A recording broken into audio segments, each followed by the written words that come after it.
Hi friends, Saraswati డిషెస్కి స్వాగతం. ఈరోజు మనం గులాబ్ జామున్ ఎలా రెడీ చేసుకోవాలి నేర్చుకుందాం. ఫ్రెండ్స్, మనం స్టవ్ వెలిగించుకొని సిల్వర్ బౌల్ పెట్టుకున్నాం. అందులో ఒక చెంబు నీళ్ళని వేసుకొని 4 ఇలాచి వేసుకున్నాం. చూడండి, ఇలా మరిగించుకోవాలి. మనము 1.5 గిలాసా చక్కెర వేసుకున్నాము. తీపి కరెక్ట్ సరిపోతుంది. ఫ్రెండ్స్, మా వీడియో కొత్తగా చూస్తున్నట్లయితే లైక్ చేయండి, షేర్ చేయండి, సబ్స్క్రైబ్ చేయండి. మీకు తెలిసిన వారికి కూడా షేర్ చేయండి. ఇప్పుడు మనము చూడండి, ఇలా మరిగించుకోవాలి. ఎక్కువ పాకం పట్టకూడదు, నార్మల్గా పట్టాలి. ఇలా మరిగించుకోవాలి. చూసారా ఫ్రెండ్స్, ఇప్పుడు మనము గులాబ్ జామున్ ప్యాకెట్ని తీసుకున్నాము. ఇప్పుడు మనము ఒక స్టీల్ బౌల్లో వేసుకొని మనము కలుపుకుందాం. చూసారా ఫ్రెండ్స్, మనము పాలు వేస్తూ కలపాలి. మన దగ్గర ఒకవేళ పాలు లేదనుకోండి, వాటర్ అయినా పర్వాలేదు, వేసుకొని కొద్దిగా వేస్తూ కలపాలి. ఎందుకంటే ఎక్కువ వేసారనుకోండి మెత్తగా అయిపోతే అస్సలు మనకు రౌండ్ అనేది రాదు.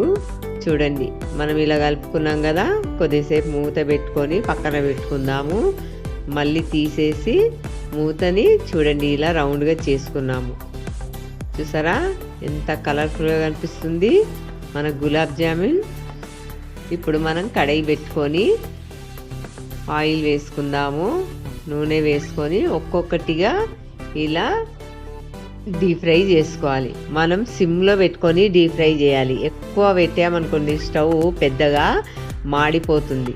అందువలనగా నార్మల్గా పెట్టుకొని ఇలా మెల్లగా కలుపుతూ ఉండాలి. మనకు ఫాస్ట్గా పెట్టి స్టవ్ చేసామనుకోండి లోపల అంతా పచ్చిగా ఉంటుంది. అందువలన మనము సిమ్లో పెట్టుకొని ఇలా డీప్ ఫ్రై చేసుకోవాలి. చూడండి ఎంత కలర్ఫుల్గా అనిపిస్తుంది గులాబ్ జామున్. చాలా టేస్టీగా ఉంటుంది. మనము సంక్రాంతి స్పెషల్గా ఈరోజు గులాబ్ జామున్ చేస్తున్నాము.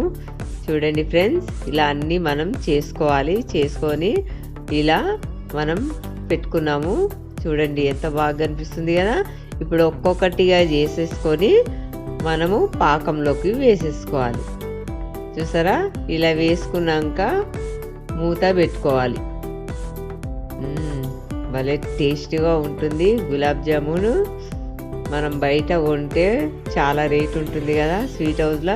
ఇలా ఇంట్లో చేసుకున్నాం అనుకోండి గులాబ్ జామున్ అందరు తినవచ్చు. చూడండి, మా వీడియో మీకు నచ్చినట్లయితే లైక్ చేయండి, షేర్ చేయండి, సబ్స్క్రైబ్ చేయండి. ధన్యవాదములు.